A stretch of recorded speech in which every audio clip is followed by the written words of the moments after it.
Welcome to Mental Health Monday. My name is Mick Coyle. Coming up on the programme this week. You know, people say to me, oh, you were so brave, or how did you get through it? But you don't have a choice. You have to get through it. It's just how it is. Some things are starting to come back very gradually, but in total, I just don't remember a whole lot about that day. There is definitely a taboo there. It's hard for people to know the right thing to say. You know, we're all different. We all go through a different journey with our grief. But what I would say is you're not upsetting someone if you ask them about them. They're upset anyway. And I'll be reminding you how you can make connections with mental health organisations within your community. It's Mental Health Monday.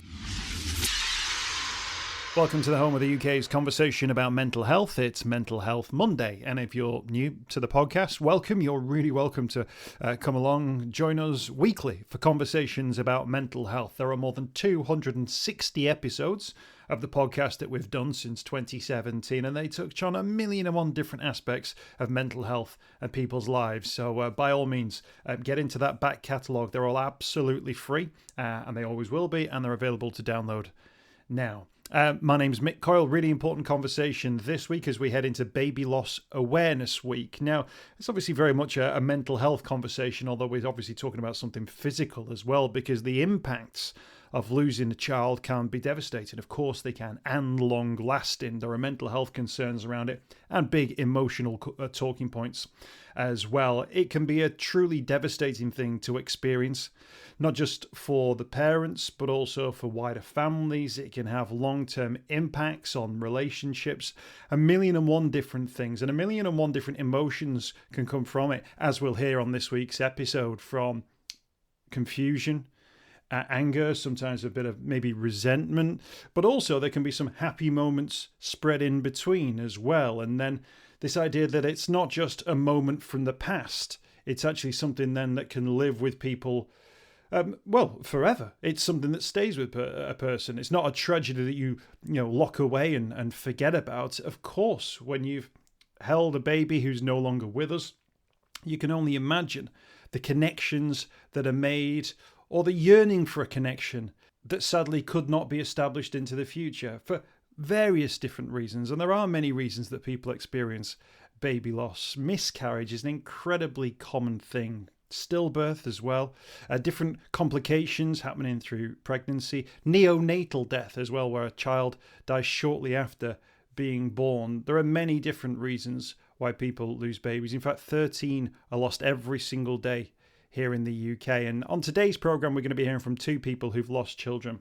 It just so happens, actually, that twins are a theme among our guests as well. First up, we're going to be hearing from Sharon Darke. Now, Sharon lost twins. Now, this is 23 years ago, and she's going to tell the story, and she's obviously the person who quite rightly sets out what it is that she's gone through. So I won't preempt that in any way, shape, or form. But what I will say is that, Sharon's story may well be different to other people's stories, and there'll be different variations of that story, but very much the themes are very similar in terms of that person, their experience, the way that they feel, or the way that they felt they were supposed to feel, and the way that people interacted with them.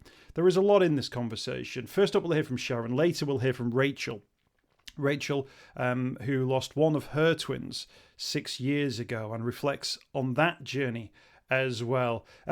We'll urge you throughout that if you need to speak to someone about this, there's some great resources online. I'll put a link in the notes to our podcast about where you can find that support. I wanted to mention the team at SANS have been really, really helpful getting this project up and running in terms of putting us connection with families, but also highlighting some of the great work that goes on inside hospitals, as well as pointing out maybe some of the issues that hospitals can deal with in terms of making sure that wherever you are across the country, you get a guarantee of the best care pathway possible during what is an incredibly difficult time. First up, though, Sharon is going to tell her story. We'll hear from Rachel as well a little bit later on in the podcast. This is Mental Health Monday. So my first pregnancy was 23 years ago now, and I found out at 14 weeks that I was pregnant with twins. Very excited to be having two at the same time. I got in touch with Twins just quite quickly and joined the group and things. And everything was going pretty well until just before 26 weeks, and that's when I went into premature labour. So Charlie was born on the 13th of September 1999, and he weighed £1 12 ounces. Charlie lived for 7 days.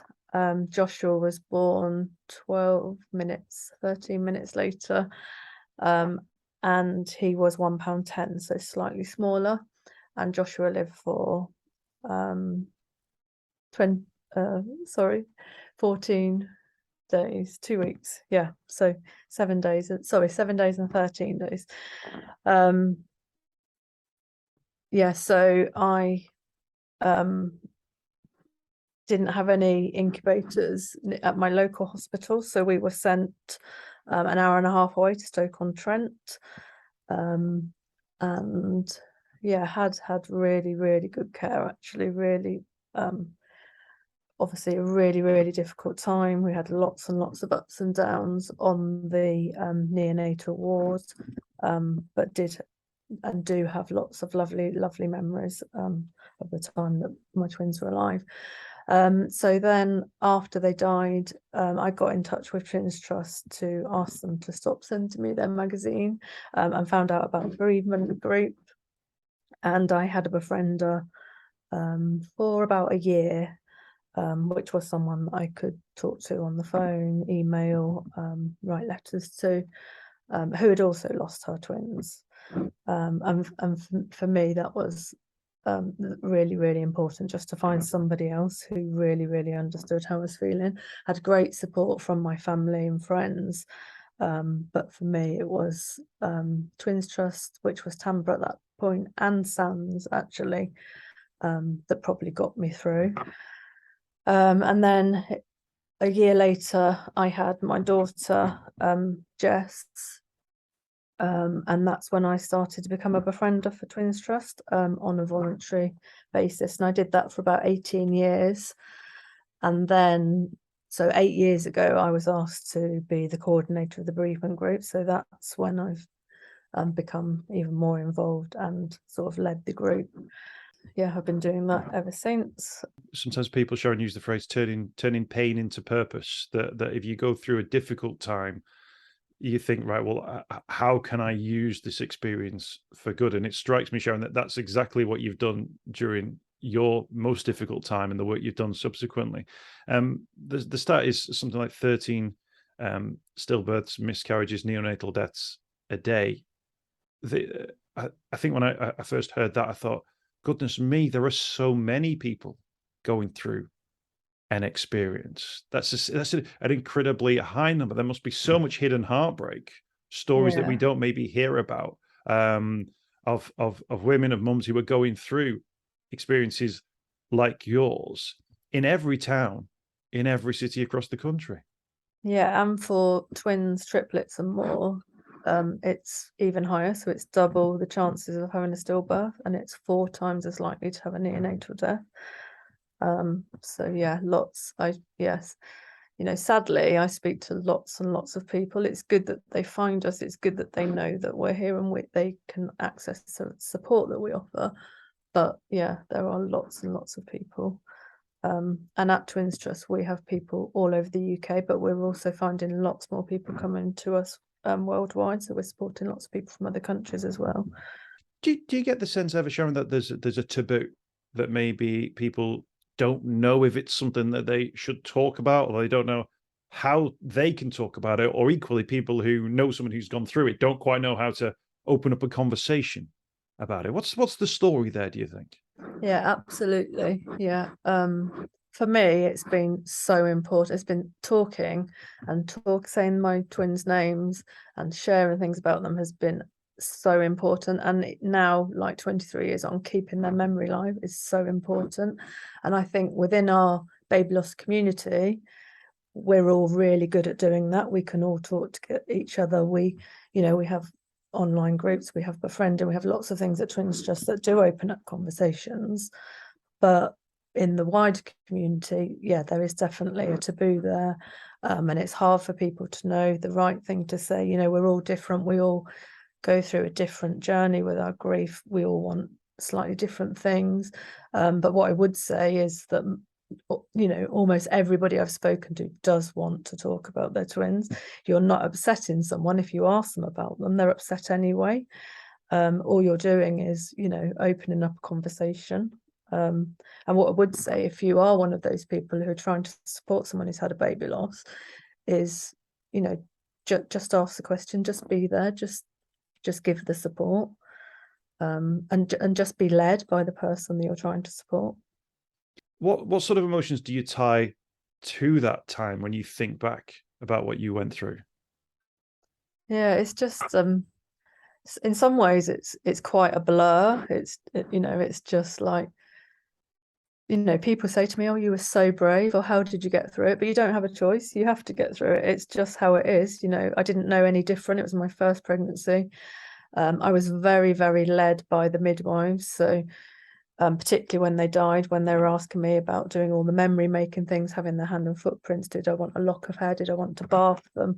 I was very, very led by the midwives. And luckily my midwives were amazing. So I have got all those lovely, lovely memories. You know, it does change for me. You know, I'm a lot further on now. So I can think about my twins and smile, and I have got lots and lots of happy memories. Of course, you know, there are times that I'm still sad, and there are times around their anniversary, around their birthday, and also just sometimes, you know, things just come up that you think, oh, taking me straight back to where I was. And also actually talking to somebody in that really raw initial time period can really make you feel like back where you are as well. So yeah, just lots of emotions, lots of ups and downs. And what I found was me and my husband would have ups and downs at different times. So when I was okay, he'd be having a really hard time on the neonatal wards and really tearful. And then it would turn around, and even afterwards, actually, sometimes I'd be thinking, is it, you know, he seems okay, he's gone back to work, he's fine. And then I'd find out, you know, on the way back from work, he'd stopped in at the cemetery and things like that. So yeah, very, very up and down. Especially in that first year. I'd say the first year is the year of all the firsts, the year of, you know, your first Mother's Day, your first Father's Day, your birthday without them, the year that you thought you might be going on holiday, the first Christmas, all those things are really, really tough. I think that's the idea there, that there's a legacy to that event, that it's not a moment in the past that happened and then stopped and it was finished.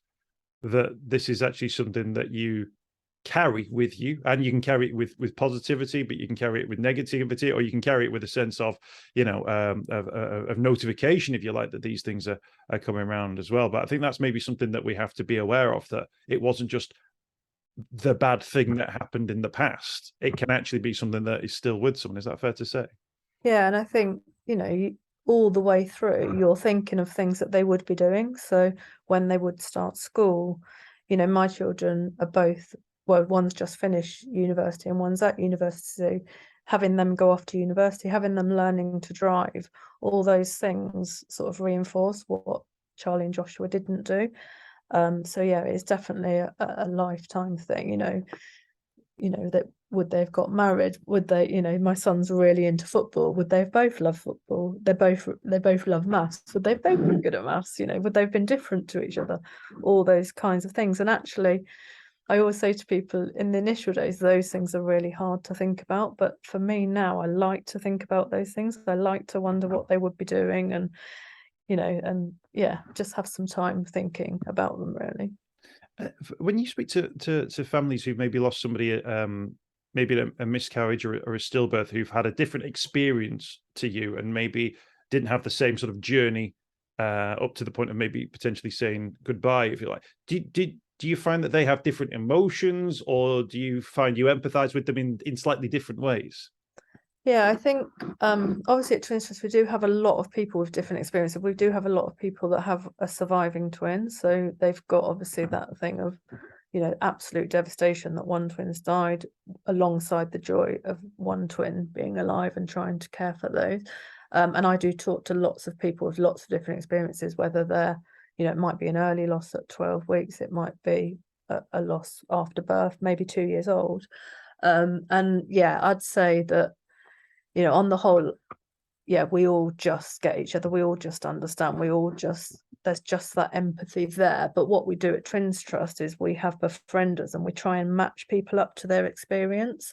So what they would do is speak to me or my colleague Susie, first of all, and we'd hear all about what has happened. And then we would try and match them to someone with a similar experience. So for example, if someone had maybe had IVF, got pregnant with twins, lost them around 26 weeks, 24 weeks, and we'd try and match somebody up with a similar experience. So yeah, we do, I think, all understand each other. And for our Facebook group, we're all in one big group together. But there is something about finding your experience as well. So for me, whilst I've got friends that have lost a single baby, or I've got friends that have lost one of two twins, it was when I found somebody who'd lost both twins at a similar period that I, thought, actually, you really understand. And in terms of people who maybe listen to conversations like this one, or see some of the news stories that emerge through Baby Loss Awareness Week, maybe some of the stats, I imagine that many of them have never spoken out, or have never reached out to an organization, or maybe even to family members and friends.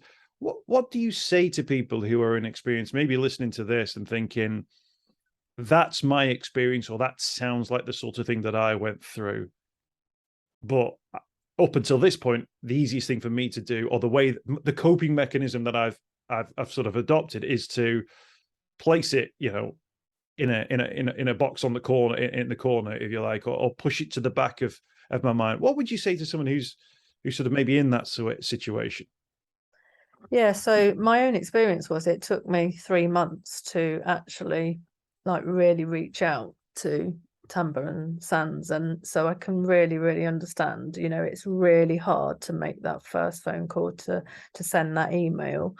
But what I would say, everybody that comes to us, whether it's for a befriender, whether it's joining our Facebook group, whether it's coming to an online group, or whether it's just having a chat, or whether it's even just reading our booklet or looking at our website, most people find something that helps them. And we recognize that, not everybody wants everything, and that's absolutely fine. So if you try one thing and it doesn't work for you, then that's fine, try something else. But what I would definitely say, have a look at what's available, definitely reach out. And most families tell us, and from my own experience as well, that it's just that feeling of not being alone, feeling understood, having someone there. Maybe it's a time in the middle of the night when you're not able to sleep. You can go on the Facebook group, you can put a post, there'll be somebody else on there, maybe from somewhere across the world, or maybe somebody else who can't sleep. And it's just having that understanding, I think, more than anything. But are there things or are there phrases or things that people maybe say meaning to be helpful, but maybe aren't helpful? Because this is one of the things, particularly in the mental health world now, whereby there are sort of things that people have always said. You're kind of like, oh, man up, or it never bothered me back in my day. These sorts of, it comes from a place of, come on, if we crack on, we can deal with this. But in many ways, it fails to acknowledge the emotion or the experience in the first place. It denies someone the opportunity to say, well, actually, this is a feeling that I've got, and I need to explore what this feeling is. Maybe, I don't know if, Sharon, you can give us a couple of examples of things that are the wrong thing to say at a time like this. Yeah, so interestingly, not so long ago, we had a Facebook chat going on about things not to say, and a lot of it was particularly around people who've got a surviving twin. And things like people saying, at least you've got one, or if you'd lost both as well, oh, maybe it's God's way, or something to do with religion. Things like that, just not at all helpful, as you can imagine. I think just be led by the people that you're talking to is the most important thing, I'd say. And it's better to not really say anything than to say something like that. you know, early miscarriages can have some kind of, perhaps it's for a medical reason, that kind of thing. But at the end of the day, we all got pregnant and wanted that baby.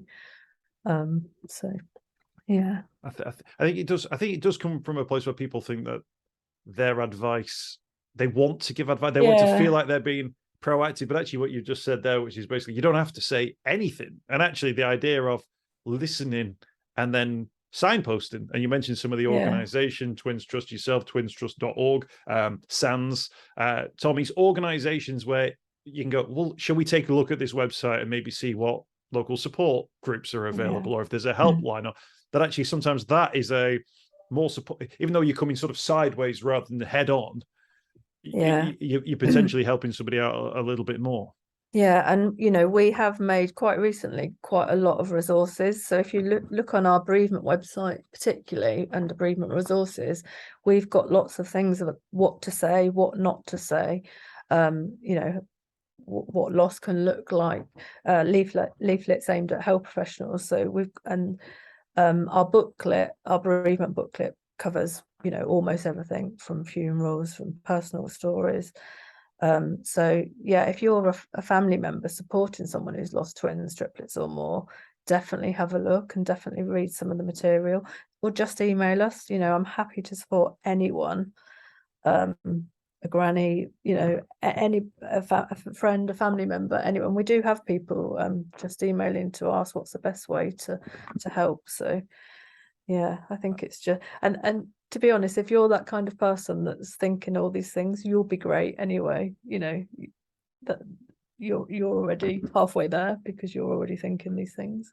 Twinstrust.org is the website, twinstrust.org, and it's Baby Loss Awareness Week. And sometimes you put Awareness Week on the front of it at the end of anything, and you say like, become aware of this, which it's a little bit clunky, potentially, if you ask me. But if there is something that you would hope that people might take away from hearing conversations like this one, or from some of the things that maybe they'll read through Baby Loss Awareness Week, what do you hope those things might be? What would be those take homes, if you like, that you would like people to know about something like baby loss during an awareness week like this? So for the people themselves that are actually bereaved, just to know that there is all that support out there. We know that the journey is really difficult.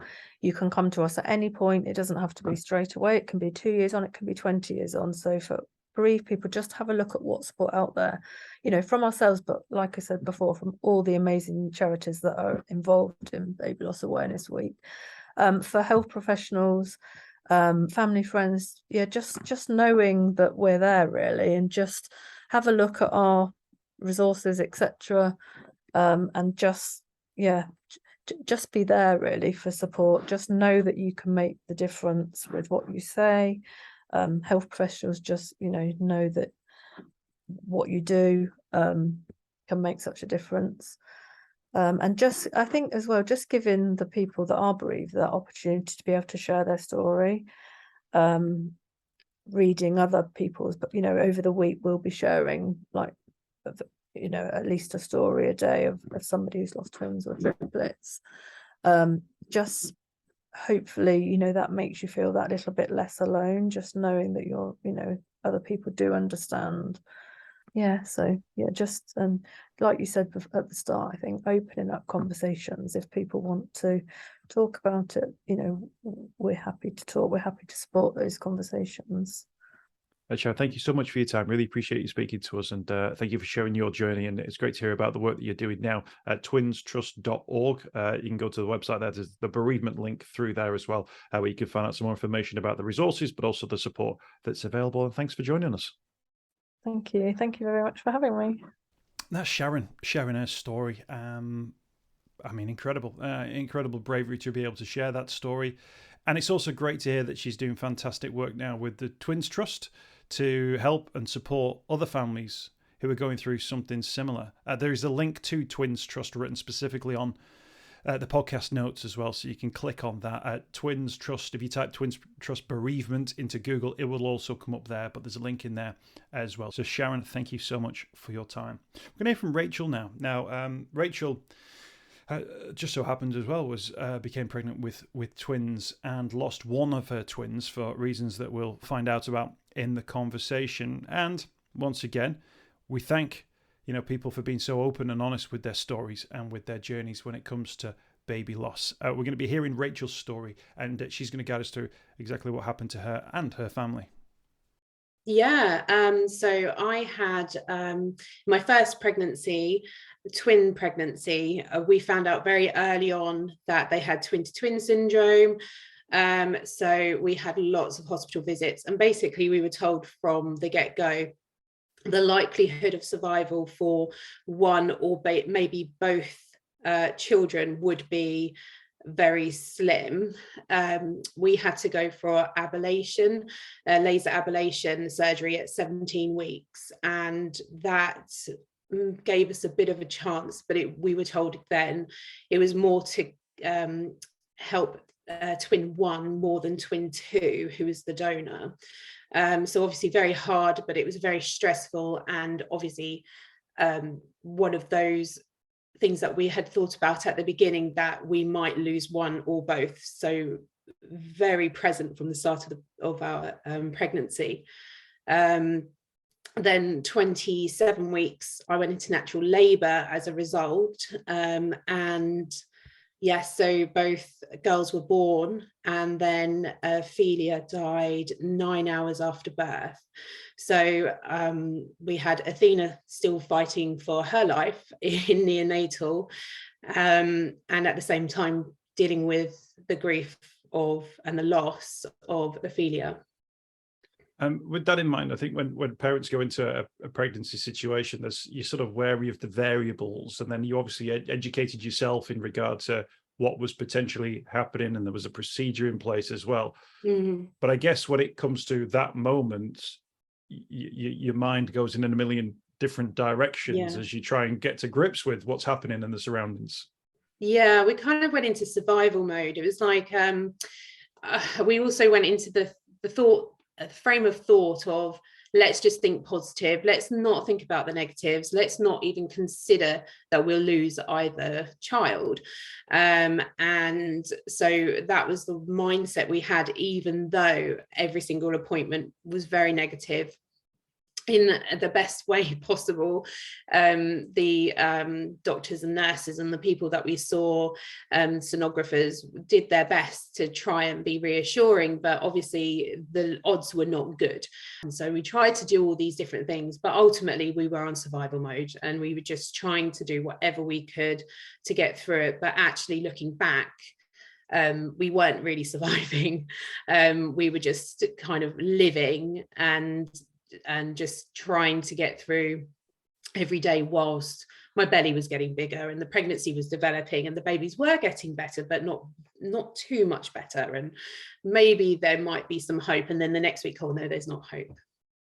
I guess it doesn't make it any easier though to deal with then when a moment comes and you become aware of what the reality will be, even though you've been told there's a strong chance that maybe one or both might not survive. I think when she was born, I think that's, even then it was like a completely different world. It was like we hadn't even woken up. It all happened very quickly. And when she was born, we had no idea that she was dying. Like, we were still in that mindset of, oh, she's going to be fine. And even in going into premature labor that early anyway, and being in a multiple pregnancy and being very high risk because of all the other factors. In a roundabout way, what I'm trying to say is that my memory is not what it actually was. My husband's memory, and my sister, who was also in the delivery room, is very different to my memory because I have PTSD. And I think when you're living in that moment, I do remember those feelings of, oh, they're going to be fine. but actually the reality was very different. And I think there was a sense of feeling in the room which was very different, which my husband and my sister felt, but I hadn't. So it was kind of mixed feelings around everyone. That's it. At what point did you realize there was that differentiation in terms of reaction? Was that something that became clear straight away, or was that something, a conversation later on that made you go, I thought it was, I read it like this, no, I read it like this? What was that point? It was very much later on, probably years later on. I can't remember exactly when, but I think when I felt a bit stronger to talk about my experience and how I felt, because even between my husband and I, we're quite open, and we've always shared our emotions as much as possible, but that experience of the room just never came up, or that particular day. And so when we did talk about it, it was for me very confusing, because I was like, well, I don't remember it like that. And he was like, well, I'd remember it this way. And then we spoke to my sister, who corroborated with my husband. And then I was thinking, oh, okay, so what's going on here? And it was then only through counselling that it came out that I might have PTSD, and then going to the doctor and finding out more. So yeah, it was it was horrible, actually, to know that what my experience was actually what had happened.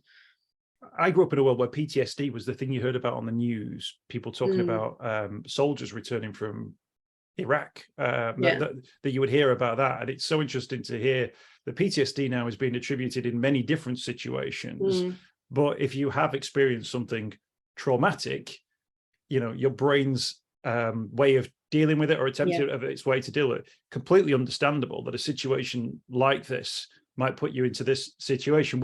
When someone first mentioned PTSD, post-traumatic stress disorder, did you think, what? Like, is that a thing, or were you open to that? What was your reaction? I felt a bit of relief, because I just thought, am I making things up? And part of PTSD is then also having these very vivid dreams that have so I would have dreams where I would have like blank spots in my dreams, so it'd almost be present in what I remember, but there were like faces that were blank, so I don't really remember who even delivered them.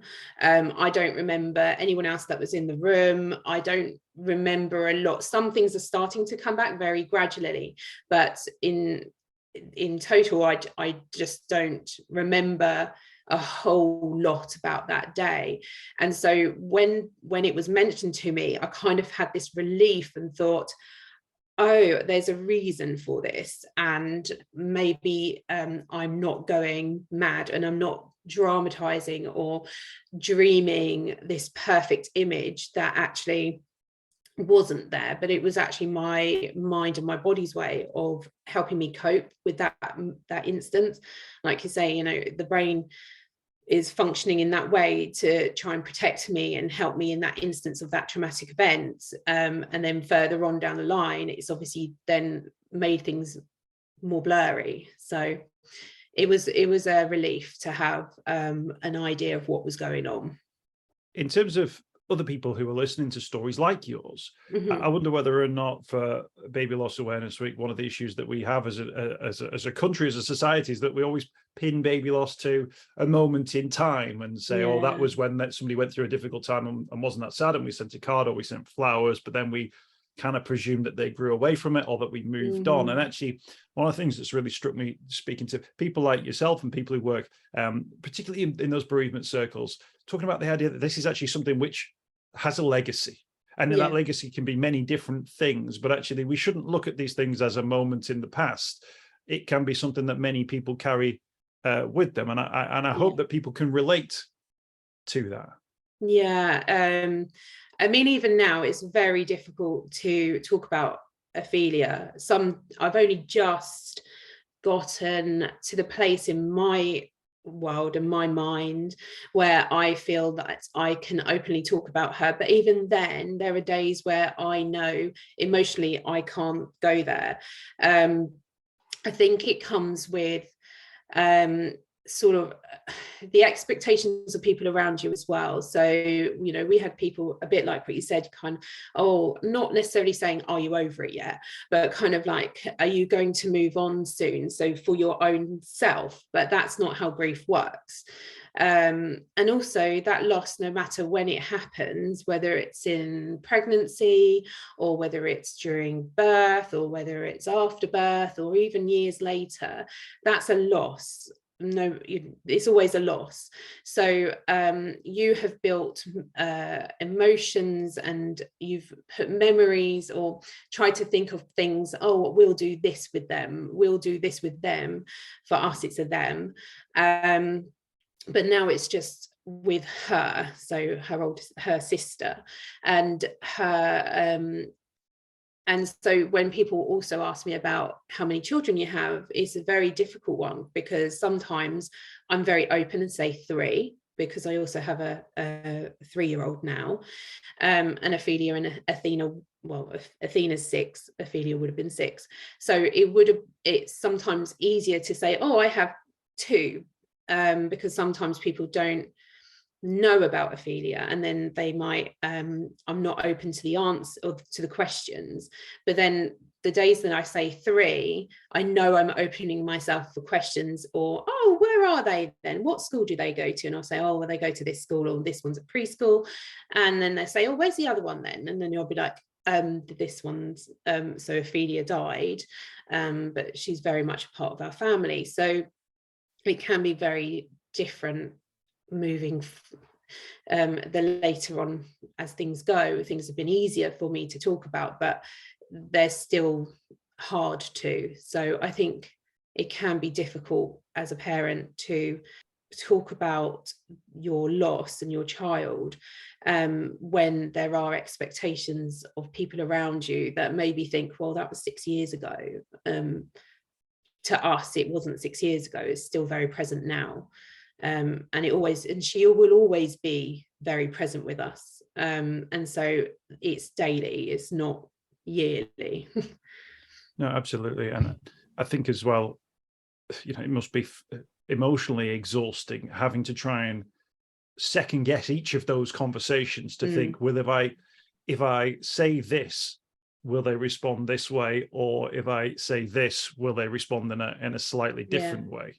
And I guess you must almost have to sort of take a breath before you open your mouth in those circumstances. I think you've said it right there. I think it's actually about the other people's feelings. It's not necessarily about my own. And I think sometimes people are just afraid to ask, and it's not because they don't care, but as the parent, I can sometimes feel that way.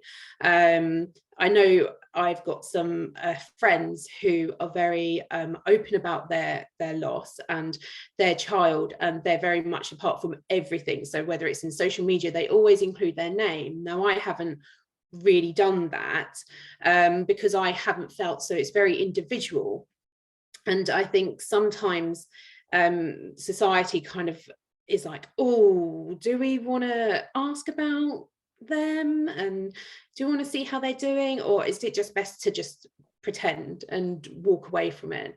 And yes, sometimes maybe that's so, but I think always as a parent to even just say, oh, we're thinking about you today on the anniversary, or even in the card, I've had an extra kiss. I've always done extra kisses in my card. I include 5, so that's my way of communicating Ophelia. Even though I don't put her name in it, I put a kiss in that card, and I've always done that since she died. And I think, and for some, that's my little way. And so I've also had it back. So sometimes I've had family members or friends that have done it. And it's about not being scared about upsetting that parent, because actually it's more about letting them know that we do remember her, we do think about her, we haven't forgotten, and we know it's hard, but we're here. So I think that's quite a big thing. And for people who sort of hear PTSD and maybe think, oh, but this is something completely, that I'm not qualified to deal with or speak about. What would you advise to people who hear about maybe someone who's got experience of that or a diagnosis of that, or certainly symptoms of that, and aren't quite sure what the things are to say or not to say? I suppose just if there is something that comes up that isn't quite right, don't think of it as oh, that's not right. Kind of try and talk to them very calmly about it, and be very open to it, saying, oh, my memory is this. Your memory might be this, but my memory is this. For me, I've done a lot of work with counselling for myself. And my doctor was very, very helpful too for me personally.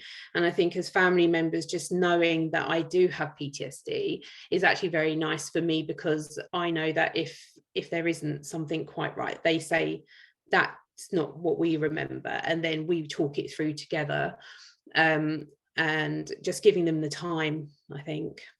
Rachel, thank you so much for your time. Really appreciate you speaking to us, and thank you for sharing your story. You're welcome. An absolute pleasure to spend a little bit of time with Rachel, and before that, Sharon. I'll make the point once again that when it comes to baby loss, there are specific signposting groups in the notes for the podcast. That's specific signposting groups in the notes for this week's podcast. Do check that out. Thanks for checking out Mental Health Monday this week.